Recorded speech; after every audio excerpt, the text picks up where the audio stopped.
Fala aí pessoal, estamos aqui mais uma vez para falar hoje sobre história da música ocidental no período medieval. Então vamos lá conferir.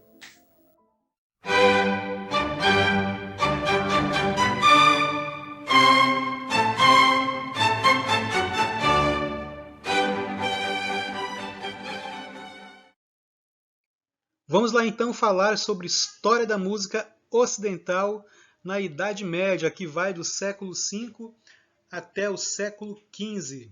Antes de começarmos, é importante frisar para vocês que em todos esses períodos, lá para o final do período, sempre vai haver ali uma leve sobreposição com músicas características de um próximo período. Okay? Então, por exemplo, nessa história da Idade Média aqui, a gente vai começar a ver lá pelo século XIV alguma coisa ali do renascentismo humanista, ok? Então, a gente vai encontrar esses cruzamentos, essas interseções em todos os períodos da história. Então, vamos lá conferir essa Idade Média aí, como é que fica a história da música nesse período. Quando nós pesquisamos o aspecto histórico ocidental, tendo como ponto de partida a música antiga, nós constatamos que em cada uma de suas épocas a vida do homem, seus fatores políticos, sociais e econômicos, eles refletem o cenário artístico da sociedade na qual o homem está inserido. Tá? E sobre essa perspectiva, nós podemos concluir o seguinte, que a arte reflete a vida dos homens em sua época. Né? E assim sendo, a gente vai de encontro ao que Rezende fala. Vamos ler aqui ó, na nossa tela. A arte é testemunha da vida, da maneira de pensar, de sentir, de viver do homem como ser histórico, atingido pela civilização da qual participa, reagindo psicologicamente e artisticamente em função dela. Ok? Então a gente percebe que tudo aquilo que acontece dentro de uma sociedade, no cenário econômico, no cenário político, ele vai influenciar a arte de alguma forma. Tá? E essa arte aí, ela vai se refletir na vida do homem, na vida do homem em cada época. A gente pode até fazer um paralelo e pensar lá atrás. Por exemplo, na época, deixa eu ver aqui, do período do governo militar, onde tinham pessoas que protestavam contra, e aí eles criavam canções, tem canções famosas do Geraldo Vandré, por exemplo, que eles cantavam à época, e isso tudo refletia aquele momento em que eles viviam. Então, da mesma forma, era também nesses períodos históricos aí antigamente, tá certo?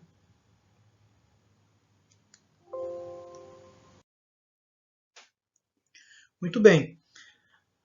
Um dos períodos que exerceu grande influência sobre a música ocidental, principalmente na Idade Média, teria sido aí a cultura grega, a cultura helenística. Ok? Cada sociedade ela possui crenças, possui valores, princípios que norteiam ali as ações dos seus povos, dos homens em cada época, como eu acabei de falar. Né? E a cultura grega ela era muito permeada por essa questão da mística, né? Do místico. Então eles criam, por exemplo, segundo Montanari, aí, né? Eles criam na existência de deuses que habitavam lá o cume do Monte Olimpo. Eles acreditavam que a música era um presente divino dado por esses deuses, né? E também acreditavam que seus primeiros intérpretes, né, eram deuses e semideuses, como por exemplo Apolo, Anfião e Orfeu. Né? Eles criam também nas musas, eles criam que haviam 9 musas que direcionavam, que inspiravam as artes e a ciência. Conforme a sua crença, eles ainda acreditavam, por exemplo, que a música possuía poderes mágicos que poderia curar doenças, purificar o corpo, operar milagres. Tá? E a gente pode ver também alguma coisa sobre isso quando nós lemos na Bíblia as passagens onde fala que Davi tocava harpa para que Saul ficasse melhor, né, daquele espírito que a gente leu na história, ok? Então isso era uma condição muito presente para os povos antigos, ok? Eles criam em poderes divinos relacionados à música, poderes místicos relacionados à música, ok? A gente percebe também a ligação entre música e as cerimônias religiosas possui suas manifestações desde os primórdios da civilização. E era muito comum, por exemplo, que os gregos usassem mitologia para explicar a origem dos instrumentos. Então, por exemplo, eles acreditavam e criavam histórias sobre Apolo criando a lira, ou sobre Pan criando a flauta, por exemplo. Quando a gente vai fazer um estudo de história, a gente começa a descobrir e também a se questionar, mas como é que soava, por exemplo, a música da cultura grega, ou quem sabe até dos povos mais antigos, e a gente realmente não tem aqui, quem sabe, uma gravação, né, arquivos monstruosos aí sobre essa questão. Porém, pelas influências de culturas orientais e até mesmo da Grécia, a música ocidental, a gente percebe que essa música antiga ela soava muito homofônica, certo? Isso porque já vem essa cultura da homofonia da cultura grega. Né? Mas o que é homofonia, o que é monofonia e o que seria polifonia? Quando eu falo de monofonia, homofonia e polifonia, eu estou falando de texturas musicais. Então, o que seria monofonia? Seria somente uma voz, uma ideia melódica ali, uma linha melódica cantada por um grupo de pessoas ou por uma pessoa, porém sem acompanhamento. Quando eu falo em homofonia, eu estou falando que pode haver uma voz ou várias vozes, eu estou falando de linhas melódicas, ok? E também pode haver um instrumento musical, certo? Porém, essas notas das vozes cantadas, né, e da questão melódica também, ela não vai ter ali uma articulação diferente. Então, a duração dos tempos será a mesma para todos que estiverem cantando ou tocando. Tá? Já a polifonia, ela é o oposto da monofonia. Aliás, ela é o oposto da homofonia. Okay? Enquanto a homofonia, todo mundo segue ali a mesma duração de tempo, na polifonia, as notas elas podem trabalhar ali, se articulando de forma diferente. Okay? A gente vê a questão da polifonia, a gente vai perceber isso aí já no final da época medieval. Então a gente conclui aí que, só respondendo a questão, a gente conclui então que a música antiga soava de forma homofônica. Tá? E inclusive a homofonia hoje ela é bastante consolidada. Ok? De fato, existem duas grandes contribuições da música grega para esse período medieval. Aí. Primeiro, que era o conteúdo místico já citado, e a outra foi a fundamentação teórica a respeito do fazer musical. Tá bom? Um exemplo disso, por exemplo, é a escala pitagórica. Né? Diz-nos a lenda que Pitágoras descobriu ali as consonâncias a partir de quocientes simples. Dividiu ali uma corda vibrante em partes iguais, né? E aí na razão 2 por 1 ele teria encontrado a oitava, na razão de 3 por 2 a quinta, e na razão de 4 por 3 a quarta e assim sucessivamente. Okay? Disso também surgiram os modos gregos. Quem conhece violão com certeza já ouviu falar disso. Né? Quem toca violão já ouviu falar. São aqueles modos, o jônio, dórico, frígio, lídio, mixolídio, eólio e lócrio. Okay? Então, esses modos foram importantíssimos aí também para o desenvolvimento musical, tá bom? Das nossas antigas sociedades, tá certo? E também, além dos gregos, nós sabemos que há outras influências, né? Quando a gente fala de música antiga, a gente tem que citar também a questão da influência arábica, influência africana, hindu, né? E dos povos asiáticos de modo geral. A gente sabe que nesses locais também há música, também há manifestações diferentes, cada um com a sua característica. Isso aí vem chegando no decorrer da história ao Ocidente.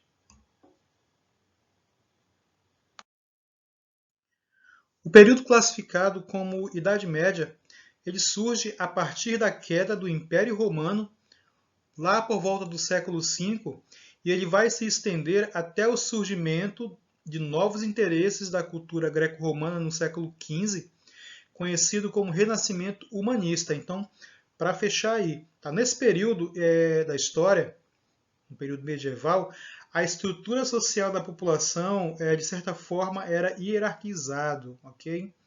Era uma sociedade estática e hierarquizada.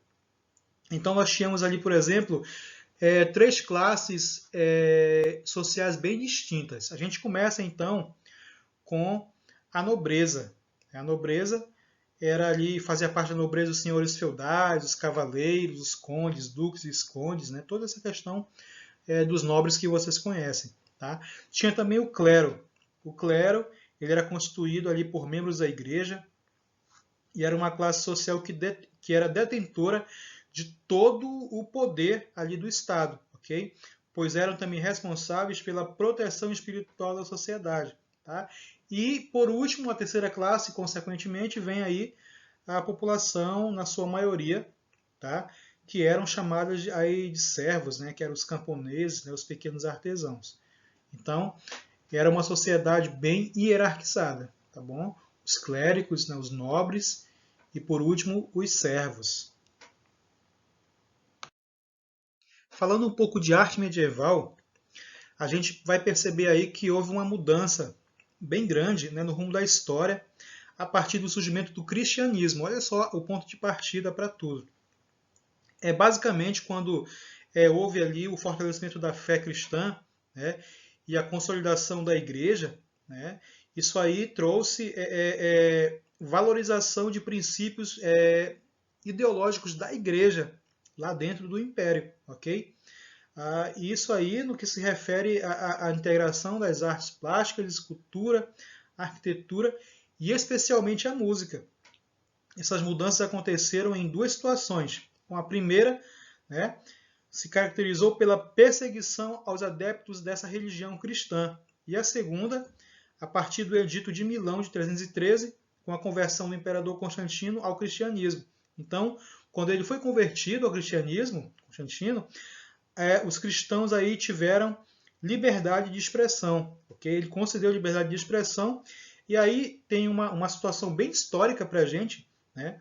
Que é quando os cristãos eles saem dos esconderijos, das catatumbas, né? E vão se espalhar por toda a Europa, criando ali uma arte puramente religiosa. Tá certo? Então, quando isso acontece, nós vamos verificar que esse imaginário dos homens naquela época vai se voltar para o teocentrismo, né? Vai se voltar inteiramente para Deus. Né? A gente também percebe que a música cristã daquela época ela vai absorver algumas características da música grega, tá bom? E eles vão absorver algumas e deixar outras de fora, como por exemplo a questão dos instrumentos, tá bom? Os cristãos da época medieval não usarão instrumentos musicais na igreja, tá certo? Porque eles criam que somente a voz poderia produzir uma atmosfera celestial, tá certo? E a música vai passar a ser totalmente vocal e tudo que vier de fora da igreja não vai valer, tá bom? Vai ser chamado de música secular, de música mundana. A igreja começou a se expandir. E à medida que essa expansão acontecia para a Ásia Menor, para Jerusalém, para o Ocidente, chegando ali à África e à Europa, vários elementos provenientes ali de culturas ou países ou zonas diferentes ali iam se acumulando com relação à música. Okay? Então a gente percebia ali o canto romano antigo competindo com o canto ambrosiano lá em Milão.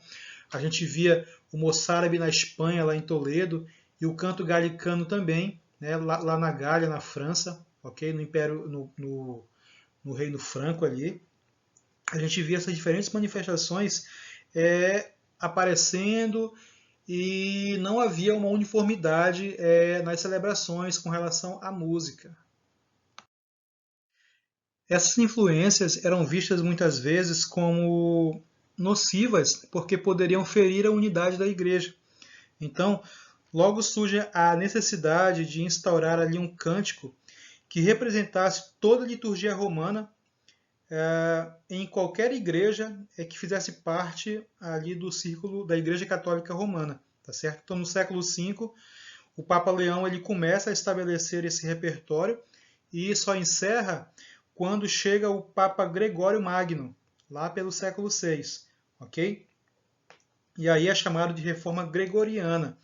Ele pega então ali o material de Ambrósio, ele organiza esse material e ele vai difundir por toda e qualquer localidade onde haja o cristianismo, tá certo?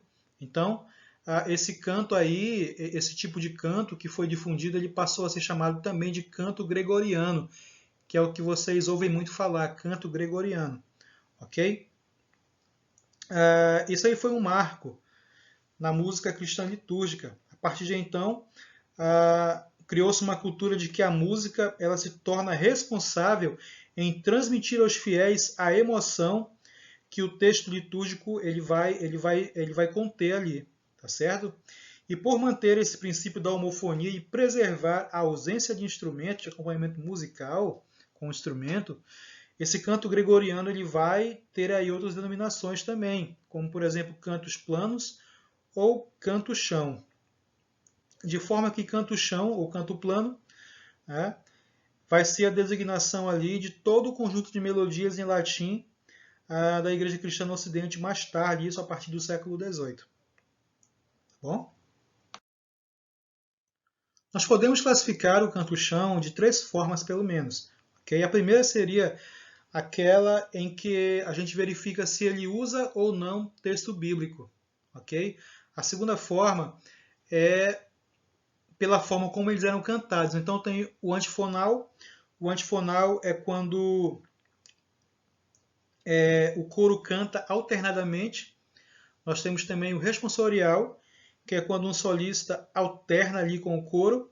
E nós temos a forma direta, que é quando não há alternância. Tá? E a terceira classificação é baseada na relação entre notas e sílabas, designando-se então como silábicos, quando uma nota é cantada com cada sílaba, tá bom? E também tem os melismáticos, que é quando existem várias notas por sílaba. Notação musical. A notação musical se desenvolveu a partir do momento em que foi necessário transmitir de forma eficiente a melodia dos cantos. Né? Então, tudo começou também com o Papa Gregório, que determinou que os estudantes ali, que os estudiosos de música, eles sistematizassem ali, eles organizassem as variações de escala, organizassem os modos musicais que eram habitualmente usados ali na música litúrgica cristã. Tá bom? Porque até então, essas canções, né, as canções litúrgicas, as canções do dia a dia, elas eram repassadas por meio de tradição oral. Aí, nesse caso, o que acontecia? Muitas vezes o compositor e o intérprete acabavam sendo uma só pessoa, porque a canção que era composta, geralmente, com o passar do tempo, era modificada, né? Até porque cada intérprete tinha a sua própria maneira de executar. Tá? Acontecia, nesse caso, aí, uma apropriação daquela música que era moldada a partir do pensamento e influência sofrida por cada intérprete. Tá? Então é por isso que houve a necessidade de se usar, né, notação musical. A primeira notação musical que houve foi a notação nos textos. Né? Então foi chamada de notação alfabética. Depois dela veio a notação diastemática, né, que era uma notação com caracteres específicos.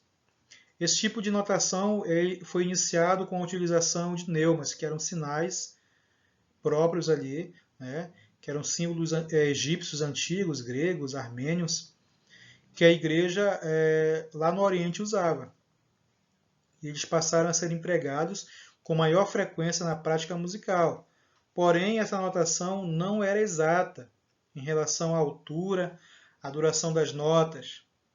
Nessa fase do desenvolvimento da música, cada região possuía representação neumática e cada uma delas tinha significados diferentes.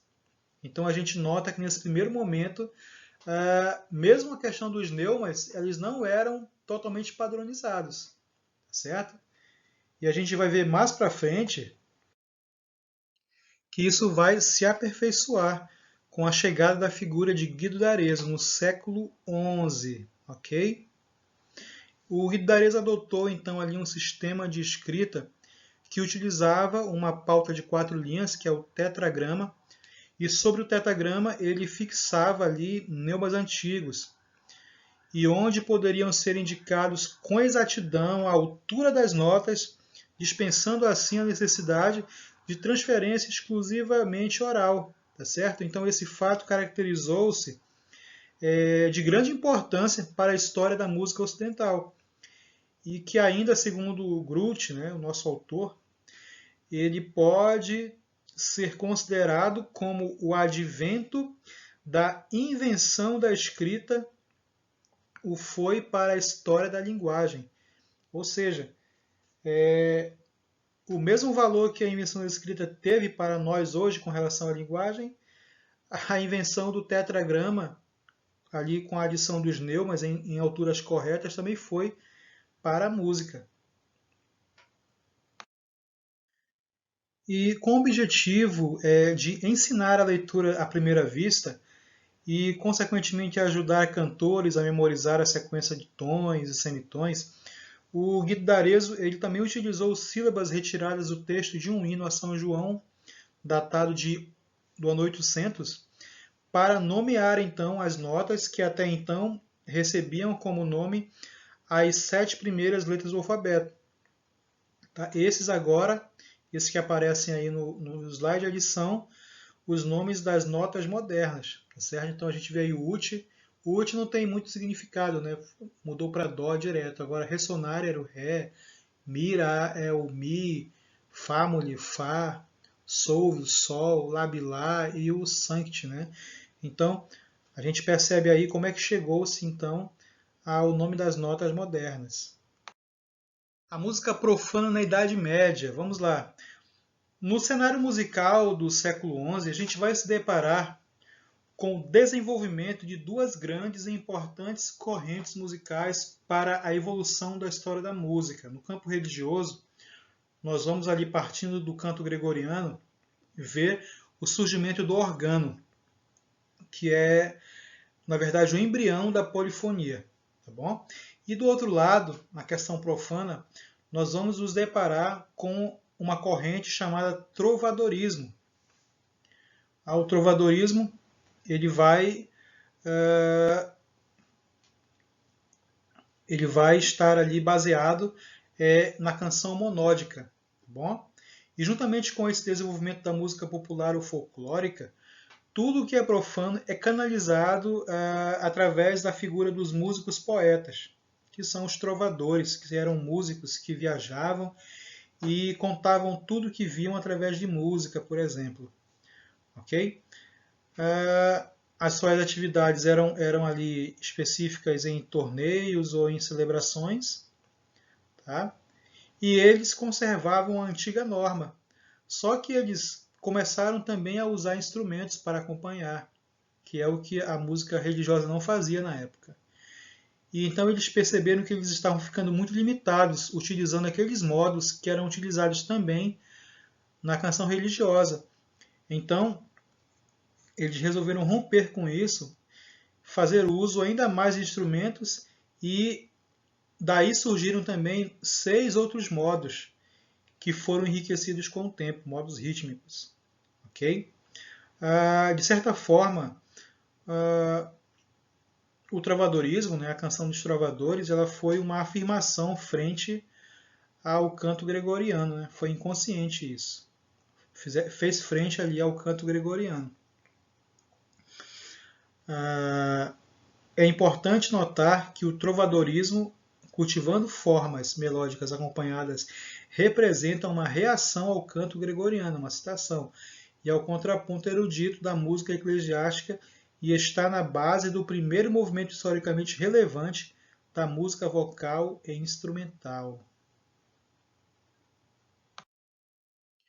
Muito bem, vamos falar então sobre polifonia. Como é que surge a polifonia num contexto aí onde a melodia era monódica, onde a igreja cantava monódica, sem os instrumentos, somente uma linha melódica. Tá? A polifonia já existia na Europa, mesmo antes de ser designada como polifonia. Lá pelo século IX já existiam tratados, 2 tratados pelo menos, que falavam sobre músicas compostas para conjuntos de vozes. Tá? A emissão simultânea de 2 vozes ela vai aparecer na música religiosa com o organo, que era composto pela vox principalis e pela vox organalis, na música profana com o gimel e como fabordon. Ok? Essa polifonia surge quando os compositores decidem experimentar, acrescentar ali mais vozes, mais linhas melódicas às suas composições. Tá? E lá pelo final do século XI, os compositores já conseguiam combinar linhas melódicas aí independentes, com movimentos aí até contrário, oblíquo e direto, tá? Lá dentro do canto-chão. Existia o organo paralelo e existia também o organo livre. E o organo livre, feito com movimento contrário, ele deu origem ao contraponto. Okay? Mais tarde, lá pelo século XII, surge também o organo melismático. E daí surge a nota que mantém, que é o tenor, tá? Que é mais grave, e acima do tenor também havia uma nota mais alta, que se movia livremente, que eram notas de menor valor. Ok? Muito bem. A consequência foi o aparecimento, então, da ares mensurabilis, ou seja, arte medida ou compassada. Com esses elementos como o ponto de partida, ficou evidenciado o nascimento da polifonia, que tem seu berço de desenvolvimento lá na Catedral de Paris. Dentro do conceito de ares antigo ainda, nós temos aí as primeiras figuras importantes da escola de Notre Dame de Paris, que foram Léonin e o seu sucessor Perotin. As suas composições, juntamente com a dos seus contemporâneos, foram classificadas como a música da escola de Notre Dame. Tá? A obra-chave da escola de Notre Dame é o Viderunt Omnes, que é um texto bíblico cantado em canto-chão que foi transformado por Léonin em algo bem especial. O que Léonin fez, na verdade, foi acrescentar notas longas de registro grave no canto-chão, de maneira que as primeiras notas se mantivessem por um longo tempo e sobre as quais se desenvolviam as notas de segunda voz. Essa prática possibilitou uma qualidade sonora nunca ouvida nem vista por nenhum compositor daquela época. Tá? E aí, como consequência disso, dessa experimentação sonora, surgiu o que a gente chama hoje de harmonia. Léonin usava muito bem a questão do descante ou descantos, e Perotin, que é o seu sucessor, vai trabalhar isso aí também muito bem, e por meio dele vai surgir uma nova forma musical chamada de moteto. Moteto significa palavra em francês. Okay? Segundo Groth, a polifonia, o auge da polifonia vai se dar ali por volta da primeira metade do século XIII. E o moteto ele vai ser o tipo musical que vai ser o símbolo daquele momento. Tá? Porque ele expressa muito bem a questão social e a questão espiritual do povo daquela época. Tá? Nós temos também aqui o moteto gótico, que possui 2 características importantíssimas, que é a polifonia e a politextualidade. Com o tempo, isso foi na igreja, mas com o tempo passou-se a acrescentar também textos profanos em francês às vozes superiores, tá? O que fez com que o motete se convertesse em uma forma independente e saísse do contexto litúrgico da igreja E aí começa a existência da música profana polifônica. Então o moteto ele é um encontro ali, ele vai encontrar a música religiosa com a música profana. Muito bem. E nós vemos aí então a Ares Nova. A Ares Nova, na verdade, representa a pré-renascença na arte e foi concebida aí como uma reação à Ares Antiqua. Esse período ele vai predominar do século XIV até a primeira metade do século XV. Tá? E ele traz uma nova expressividade de melodia, novos acordes e um novo princípio estrutural dentro do modelo de moteto. Okay? E, por exemplo, a politextualidade do moteto do século anterior ela vai agora ser substituída por novas formas com um texto único, tá? Que vai enfatizar a importância da sua clareza, o que vai fazer com que cresça o interesse pela música secular polifônica. Tá? E isso vai gerar novas formas vocais. Os modos rítmicos que eram utilizados até então na música litúrgica, eles vão ser abolidos, vão se tornar obsoletos, porque eles interferem na liberdade e na independência das vozes. Por exemplo, a métrica tripla, que refletia a trindade, a perfeição da trindade, ela vai ficar de lado e vai dar lugar à métrica binária. Okay? E isso vai fazer com que diminua sistematicamente o interesse pela música sacra. E a gente vê aí a sociedade dando uma mudada. É uma época sobrepondo a outra. A sociedade começa a contestar a autoridade da igreja. O contraponto vai atingir o seu auge lá pelo século XV, na música flamenca. Tá? E ocorre ali um progresso, então, na questão da notação musical, que vai ajudar a produzir uma polifonia mais rica, mais harmoniosa, tá? E de acentuado caráter profano. Olha só, nessa época, um dos grandes compositores foi Guillaume de Machan, que produziu ali uma peça chamada Missa de Notre Dame. Tá?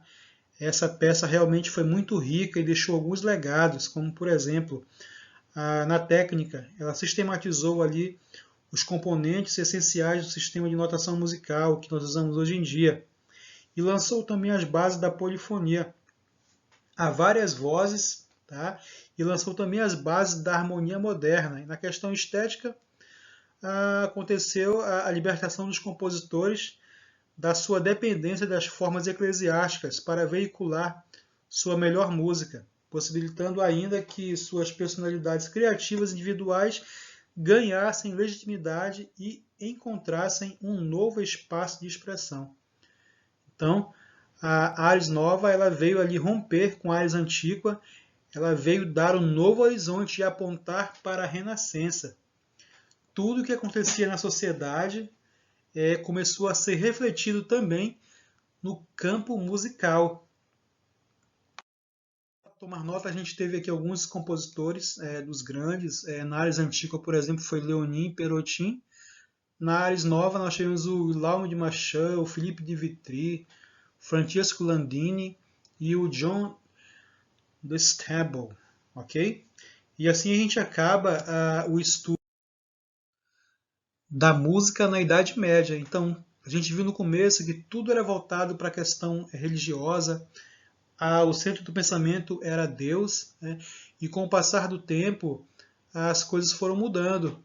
Na época que era Deus, a música era monofônica, por exemplo. Quando passou a ter uma mudança social, a música começou a dar indícios de polifonia.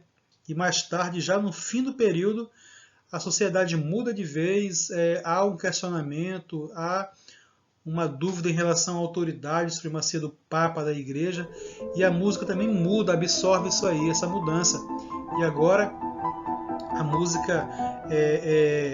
a música profana ela vai ficar mais forte.